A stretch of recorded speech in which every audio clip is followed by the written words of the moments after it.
The following video was posted by Mike the Cat. I was a guest in this video. If you like it, be sure to subscribe to him. Link in the description.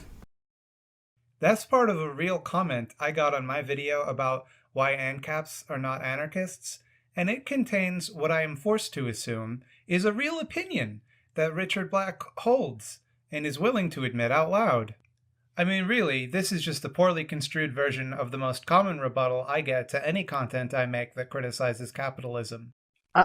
You are simply taking an obvious troll comment to debunk instead of actually debunking real arguments against your ideas. As usual, you take the coward's way out and strawman your opponents instead of actually tackling their ideas. Hey guy, capitalism is voluntary. I mean, if you think about it, that's the moral basis for free market capitalism. The market is made up of people making choices to trade things with one another. So don't complain about it because it's your choice, you knucklehead. Yes, it's a choice. Your choice of where to spend your money at, your choice of who to work for or to be self-employed if you can hack it, etc. If you are a compulsive spender and you find your money goes places where you don't want it to go, the problem lies with you, not bullshit jobs, not capitalism. You can just pack your bags and move away. Build a new, non-capitalist society, like Richard Black suggests. Just walk into the woods and build yourself a mud hut. And you know what? That'd actually work.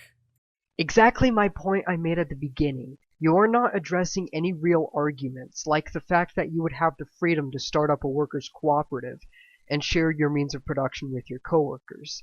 The only catch being that you can't force everybody else into your arrangement, only those who want to. You only addressed the person who advocated a primitivist lifestyle. Somebody who probably wasn't even being serious. If nobody on Earth was disabled, infirm, needed medicine, or lived in an area with an inhospitable climate, also everyone had access to the huge tracts of land needed to grow food without modern infrastructure. Modern infrastructure created by the division of labor made possible under the free market. You're welcome, jackass! Also, the capitalist societies that they currently live in, just let them go, and also waive property taxes for this anti-capitalist experiment for some reason. Also, the capitalists wouldn't just take all your stuff if you started making something profitable or useful to them, even though they'd have the largest militaries in the world at their back, and you literally live in a mud hut. Wait. That doesn't make any sense. Are they a bunch of primitivists living in mud huts, or do they actually have something of value that the capitalists want? Make up your mind. Also, you don't care about leaving your friends, family, and home behind? Why don't you take them along with you? Probably because they think you're an idiot. But hey, free will. You can't control what they do. But, okay, alright, but even granting all of those things, it's still a pretty raw deal. Would you accept living in a communist dictatorship under the proviso that you could, if you so chose, walk into the woods and start a new society? Would having that option make the actions of a communist dictator just? No, obviously not. Having the option to flee a system does not make that system voluntary, it just gives you the option of becoming a refugee. Okay, since when have capitalist societies ever tried to crack down on socialist societies within their midst? You know, the ones that weren't set up by violence? The ones that did not try to force their way of life onto their neighbor? You have the freedom to set up a workers' cooperative in a capitalist society. But do you have the freedom to set up a free market society within a socialist society? No, you don't. Unless you participate in the black market, and that's assuming you don't get caught. But let's face it, the idea that anyone can walk away from their current civilization into the woods and start a new society from scratch is a fantasy. It's not like Minecraft. You can't just walk into the woods, punch a few trees, and build a village. All of the land and resources you'd need are either owned privately or assumed to be de facto owned by whatever government lays claim to your particular location. In order to do that, you have to assume that government control of anything is capitalistic, which goes against the dictionary definition of the word, which implies the absence of government interference. The actual reality of the matter is, you don't have a choice but to live within capitalism. Of course you don't, because humans are territorial creatures. If the state doesn't protect their property, they take the protection of their own property into their own hands.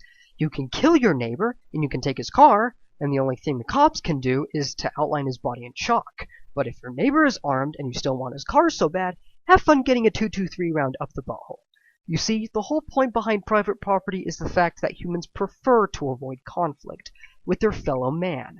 As long as capitalism maintains hegemonic control over the place you live, you are forced to participate, even if you don't want to.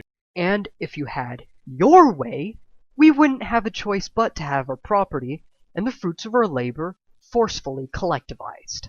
Capitalists are right to say that the choices they make within capitalism are usually voluntary. Nobody is able to compel you to buy one type of toothpaste over another, or to buy toothpaste at all. Hey man, if you don't care about your teeth falling out, that's your business. That's freedom. But let me ask you this. What does it truly mean for something to be voluntary? And I don't mean that in some wishy-washy does free will exist type of way. Look at it this way.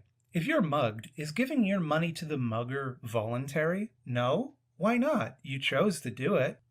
And yet in an earlier video, and in this video as well, you make fun of ANCAPs for claiming that taxation is a form of theft.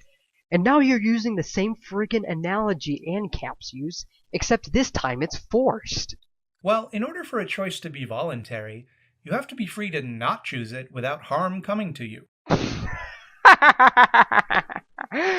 You make this too damn easy! You unironically spouted the same meme that ANCAPs use to make fun of commies like yourself! Work or starve! That's not a choice! That's a threat! But to be serious, there's really nothing you can do to change this basic fact of life. Ever since the dawn of time, Mother Nature has dictated that one must work or starve. You hunt, pick berries, or you starve to death. You do hard, unpleasant labor just to survive. And if you experiment with new ways of obtaining food, shelter, or warmth, you better make damn certain that it works. Otherwise you will go hungry that day.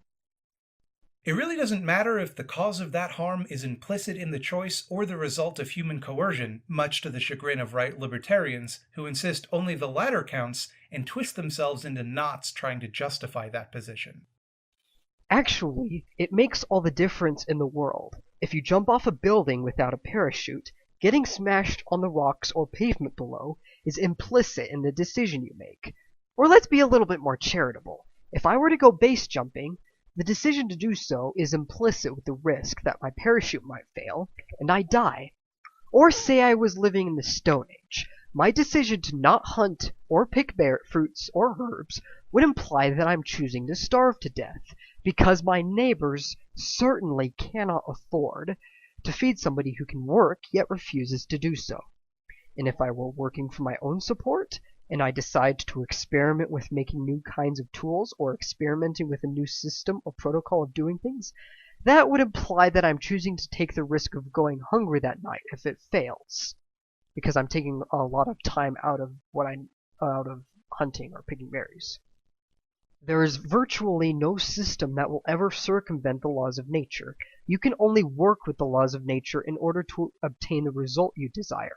That aside, equality of outcome would destroy freedom by rendering it meaningless. If I get the same result no matter what I choose to do, what's the point of freedom?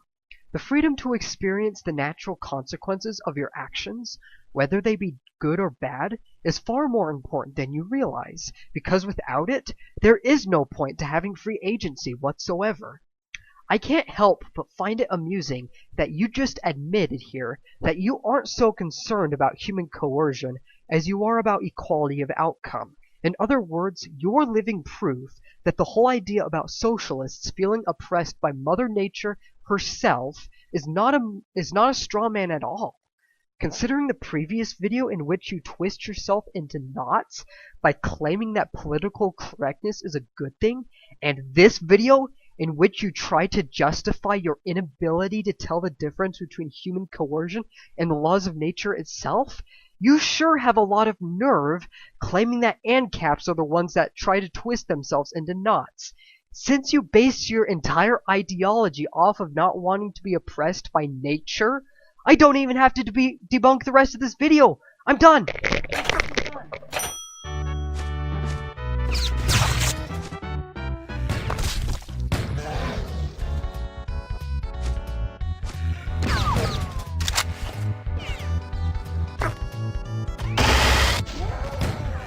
Mike? Mike? Where'd you go? Dang it, 2 cents, leave me alone! I don't want to do the rest of this video. I think I made my point clear enough to not have to. I understand your frustration, Mike, but I think it's only fair to finish debunking the entirety of his video. Here, I'll help you. Ah, fine. Fine. Let's continue destroying this moron. My choice to eat or sleep is not voluntary. I have to do those things because I'll die if I don't, and I don't want to die. I got too many cartoons to watch. Cartoons, huh? Newsflash, buddy. Maybe in cartoons, you can live with unicorns that bring you everything you need to survive and not have to work a day in your life, but this is the real world. Steven Universe. Why is it that every cock-sucking SJW likes that show? I am, however, not forced by any other party to eat or sleep. I have the option to not sleep if I choose to, but it's not a meaningful choice because of the dying. Likewise, I could in theory choose not to sell my labor to my boss. No one is compelling me to do it by force, but I wouldn't have access to all of the things that I need to live if I didn't. I could choose to work for someone else, but I couldn't choose not to have a job at all. You think you should be able to choose not to have a job? Just want to sit on your butt and get paid to do it? And you didn't even bring up self-employment. I'm really surprised. A lot of leftists seem to really like the idea of self-employment. Even if I like my job, doing it is still not voluntary, because I have to have a job or I'll be destitute. And that's fine, but it presents a few problems. Like, it ruins our ability to negotiate for better conditions, more control over our workplace, or better pay. You have to work to live, but the boss doesn't need you specifically for anything. They just need people like you. They can get rid of you if you're too difficult, because there are a lot more people like you than there are jobs available. Alright, first off, if you're going to be an entitled prick and make unreasonable demands of your employer, I don't feel sorry for you if you get fired. Second of all, there's a tendency to treat people as guilty until proven innocent when it comes to sexual misconduct. Third, many governments actually force employers to treat ethnic minorities with kid gloves because affirmative action. With the possible exception of Asians because they outperform Caucasians, so therefore they have to be kept down even more for the sake of fairness. This is yet another example of how capitalism gets blamed for problems that only exist because of the government meddling with the market. This is often to ensure that people who would otherwise be justly fired keep their jobs, despite there being lousy employees. Ah, but KC, you say. Just work somewhere else, or start your own business. Well, this can be a relatively difficult concept for privileged people with lots of employment prospects to grasp, but changing jobs isn't always easy or possible for a lot of workers. Particularly where the bulk of scarce jobs being created are extremely precarious work-for-hire scams with zero stability or benefits. And even if you could just hop to a new job, it most likely wouldn't be very different. Okay, this might be difficult for you to grasp, but business owners aren't stupid. They know that the hardest working, most productive employees are the ones that you want to keep, and in order to keep them, you'll have to give them incentive. You know, promotions, wage increases.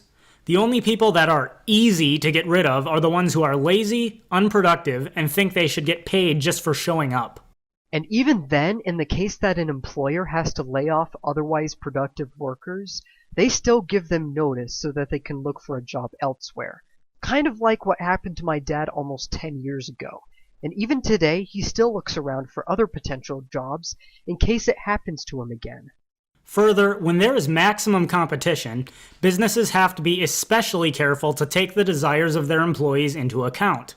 If workers realize that they could get paid better wages and working conditions doing the exact same job for another employer, they aren't going to stay with their current employer.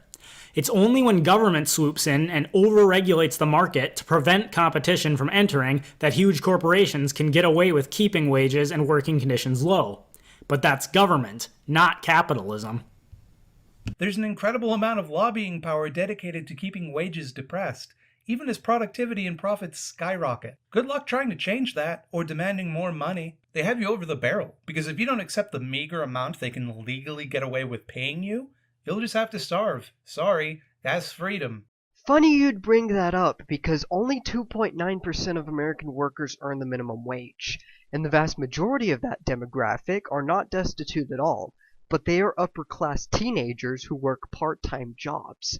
So there really isn't any point in increasing the minimum wage. But hey, if you still want to jack it up to $15 or $20, have fun getting laid off. Karma is a bitch, isn't it? As for starting your own business, well, that's expensive and risky, and the resources that some people use to do it are not equitably distributed. Well-off people can afford to go a few years without their company turning a profit, and have better access to loans and startup capital. Starting your own business would be a heck of a lot easier if there wasn't so much government regulation. Corporations lobby the government specifically to influence them into putting these regulations into place, which makes starting your own business more difficult. In this way, the corporations can maintain their control over the market. But once again, that's not capitalism. In fact, the totalitarian control that the government needs to have in order to make this happen actually makes it more similar to the kind of government that would be in a socialist society. But as to your point about starting your business being risky, exactly. That's why not everyone is cut out for it. If you succeed, there may be many rewards, but all business owners face the constant threat of losses. This is why less than 35% of businesses created last for more than 10 years.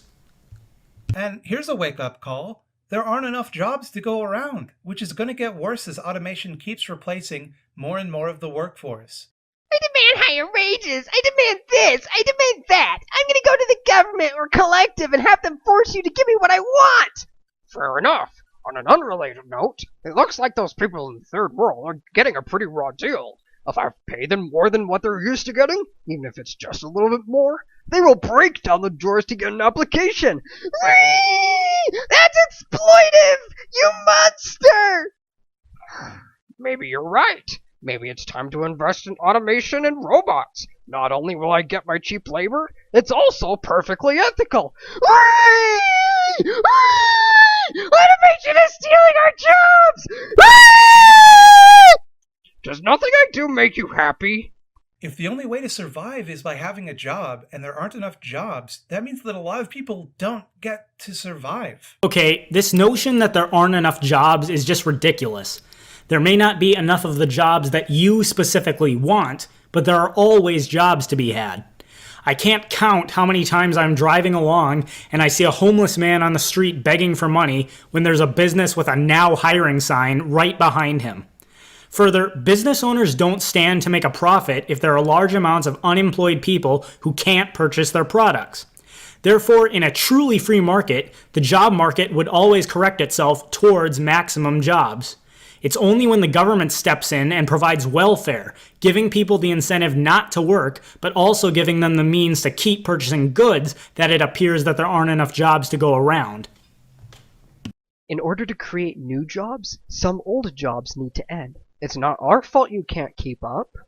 Not because we don't have enough resources, we have more than enough resources. It's because distributing them more fairly hurts the bottom line of a few rich perverts. Which is interesting because the government wasted about $1.5 trillion on a jet that doesn't work, and you still make fun of ANCAPs for claiming that taxation is theft. And what exactly do you mean by more fairly? That's the thing about socialists. Whenever I ask how much do the rich need to pay before they've paid their fair share, the answer is only more. Earlier in your video, you pointed out that there is substantial risk starting a business. It was the business owners that put their assets on the line when they started their businesses. Those that are successful find satisfaction in the fact that their hard work panned out and they are now substantially better off. However, tell me how many people you think are going to start businesses when they know from the offset that regardless of how successful their business becomes, the profits will be redistributed to people who didn't work at all. It's more profitable to have a few people work a lot of hours than lots of people working a few hours. So the more desperate people get for work, the more extra labor you can extract from them, and the less you have to compensate them in return. It's not how I want it to be. This is only a problem if there is a lack of competition. As I stated before, no worker is going to keep working for an employer who doesn't pay him enough to survive if he can work the same job for someone else who is willing to pay more. Therefore, it's only because of government stepping in and snuffing out competition that large corporations can afford to keep wages so low. I didn't volunteer for that. But it's not just how we work that's defined by these asymmetrical power relations in capitalism. It's the things that we consume to live. Hey, do you need insulin? Well, it could be produced and distributed as cheaply as beer, but that's not profitable enough, so you'll just have to pay whatever exorbitant price we decide to charge you. I don't know, like, $1,500 a year? That ought to do it. But don't worry, it's voluntary. Okay, here's a little something you need to know about capitalism. If healthcare was completely privatized, medical care providers and insurance companies would have no choice but to provide the highest quality care for the lowest possible price. However, when the government steps in with regulations, patents, and other forms of economic interference, there are inevitably shortages, which either drives prices up or forces the government to ration by random chance or bureaucratic fiat. In a true free market, if insulin can be produced as cheaply as beer, but medical providers tried to sell it for ridiculously high prices, some other medical provider would be like, oh hey, if I sell insulin cheaper, everyone will come buy it from me, which will in turn force the other healthcare provider to lower his prices or lose all his business. The problem you cite can only be caused by government interference, not by capitalism. Ironic that the study you cite is a description from Canada. Canada has the furthest thing from privatized healthcare. So on one hand, you have the American corporatist system that is monopolized by government and has exorbitant high prices. On the other hand, you have the European system that is characterized by long waiting periods and shortages. And in communist countries like Cuba, they reserve the best healthcare for the ruling class and for tourists, for the sole purpose of lying to the rest of the world about how good their healthcare really is. You always have the option to go into diabetic shock and die. That's freedom. That's what freedom is. In capitalism, you don't just get exploited, you're also forced to become an exploiter of others. Do you like child labor? I'm going to give you the benefit of the doubt and assume that no, you don't, because you're not an ooze monster who should be banished to Ooze Island. Do you buy products from companies like Nestle, Walmart, H&M, Gap, or Apple? Well, all of those companies have been busted using child labor. Oops. You do realize that the countries that still have child labor rank low on the index of economic freedom, some of them communist countries, or in the very least Keynesianist hellholes that call themselves communist, and that high taxation, regulation, and the demands made by workers' unions at home only makes it even more attractive for big businessmen to go abroad to look for cheaper labor, to look for employees that have less of an entitlement mentality than we do. And if we were to ignore that, you do realize that children have had to work for centuries, and that it's only been recently that they've become privileged enough to stay home or go to school instead of work for their survival and the survival of the rest of their family, not because the boogeyman known as the capitalist class, but because of Mother Nature. If life really was better on the farm than it was in the factory, why didn't they go back to the farm? What do you think children were doing when they lived on a farm instead of in the city? That's right! They performed back-breaking, dangerous work for not only their own benefit, but also for the survival of their family, working with dangerous, sharp tools and farm animals that were unpredictable and dangerous. And recently, there was a company in Bangladesh that fired all of their child workers in order to save face. What do you think happened to the children? Almost all of them either went into prostitution or starved to death. When you tell us how bad it is, I'm not going to argue with it. I'm not going to pretend that whatever is happening is good or ideal. But judging by the shitty track record of pretty much every communist regime ever, a country full of sweatshops looks like paradise in comparison. Can you really blame capitalism for making it necessary for children to work when that's how it's been for centuries, and when the communists consistently fail to provide any better alternatives? When the only thing the communists have achieved is causing economic stagnation, even as the more economically free countries around them became rich enough to move away from child labor? On a final note, earlier you claimed that automation was stealing jobs. You know, there is that one benefit to automation, being the potential to end child labor by rendering it completely unnecessary. But you don't care about being consistent in your logic. You just care about finding as many criticisms against capitalism as you can, no matter how inconsistent or hypocritical they are. You're just throwing a bowl of spaghetti at the wall and hoping that some of it sticks. Okay, fine. That's fine. I'll just choose to not buy things made using exploitative labor, because I'm a good socialist boy. I'm gonna vote with my wallet. All I have to do is check on all the companies involved in selling, manufacturing, and distributing all of the products I use, and all of their suppliers, and all of their suppliers all the way up the supply chain. And I'm going to have to double check all the data personally to ensure they haven't been given by corrupt officials or whitewashed by corporate flunkies. That's all perfectly reasonable. That's something you'd expect a person to do when they want to buy a t-shirt. Okay, let me just crunch the numbers here. Wait a minute. This data can't be right. According to this, all production is exploitative under capitalism. Oh no! Bosses are extracting surplus value from their employees. What are we going to do? Surplus value does not exist. It's based on Marx's thoroughly debunked labor theory of value, which you have not defended in this video. But while I could take the time to debunk both of these, here's the gist of it.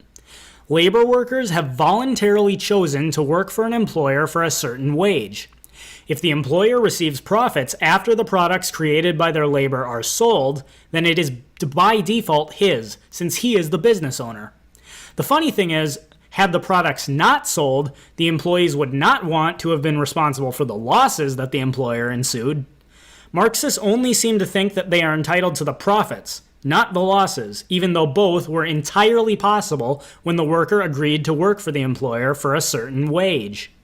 Value does not depend on the work you put into it, but how much people are willing to pay for it.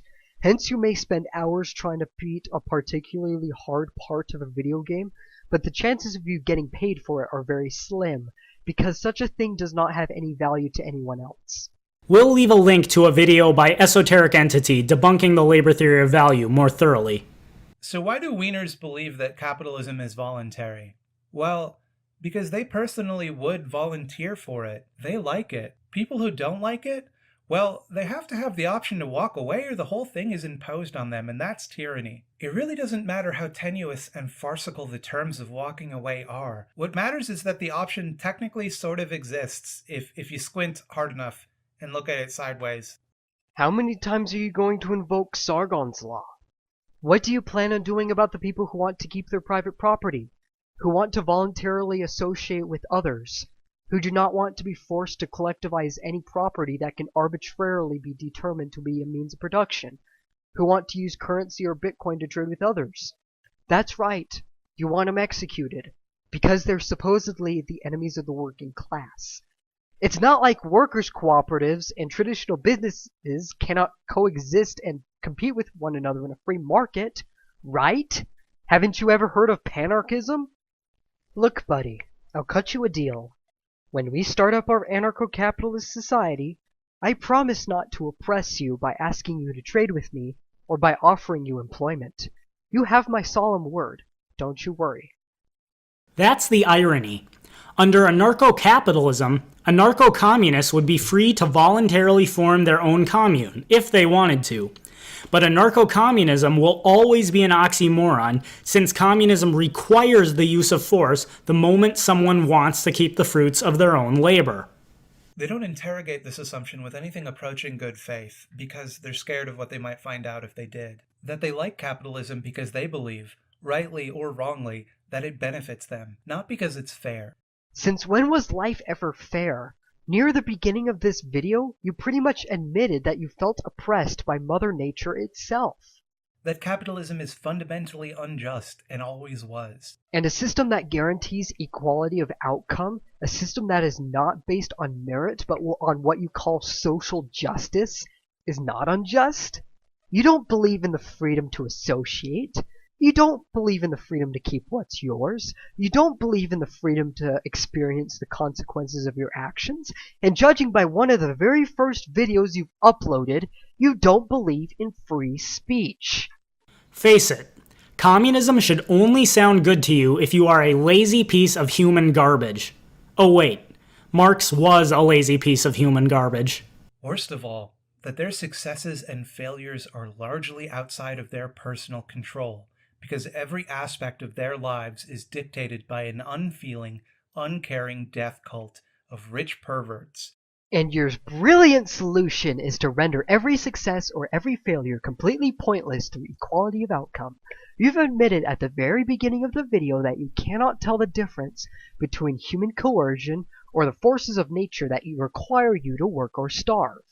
Born into astronomical wealth in a world that is getting poorer and working harder every day. I'd love to retreat from those hard truths into a childish fantasy of living in the woods too, but I'm an adult. And I live on planet Earth. Taking a look at the article you cite about how wealth inequality is increasing, I noticed something funny. Wealth inequality seems to be increasing with direct correlation to the increased government regulation of the market and not letting capitalism work. It's no surprise then that the wealthy special interest groups that you undoubtedly despise tend to donate to political figures like Hillary Clinton and Bernie Sanders who support these regulations. It's one of the most devious scams ever hoisted on the masses. The politicians claim that they are putting these regulations in place to help you, when the reality is that economic regulations only benefit those who are already rich to begin with. Therefore, I can say with confidence that every problem you cited in this video is the fault of government, not capitalism and free markets. And we have to face facts. Capitalism is evil. By whose standards is it evil? I find it hilarious whenever a communist makes a moral judgment. Marx was a lazy piece of shit who squandered his inheritance, raped his mate and threw her out when she got pregnant, never bathed or groomed himself properly, left his family to starve to death despite supposedly coming from a wealthy background, and leached off of the very system he professed so much contempt for. And that's not even counting the real-life consequences of attempting to put his ideas into action. Let's see. Approximately 66 million people were killed under Stalin's regime, between 31 million and 61 million under Mao's. In fact, since communism is all about the collective, no individual person's life could possibly have any significance. So it would seem that under communism, these murders were totally justified. But oh, that wasn't real communism, right? I'd be careful who you walk around throwing moral judgments at. Societies that have embraced capitalism have produced the highest standard of living the world has ever seen. Heck, I'd rather be a poor person in the West than live in a communist hellhole. Capitalism is so evil. Yes, I admit Rothbard said some fucked up shit, but we've got a better track record than you do. As I've repeated ad nauseam, even half-assed capitalism has produced more freedom and prosperity than has socialism. And as a final point, the thing you really seem to think is evil is that some people have more money than others. Sure, we can't control what economic level we were born into, but did it ever occur to you that some people are poor because they suck with money? Studies have shown that poor people who win the lottery statistically end up poor again within a matter of years. The rich don't stay rich by squandering their wealth, and the poor certainly don't become rich by crying about how other people have more money than they do. I realize that you are most likely not a Christian, but it would do you good to remember and follow the 10th commandment for once in your life. I suppose you could say that Marx's only commandment was, "Thou shalt covet thy neighbor's stuff." Well, looks like that's it for this one, Mike. Painful as it was, I hope that everyone watching learned something.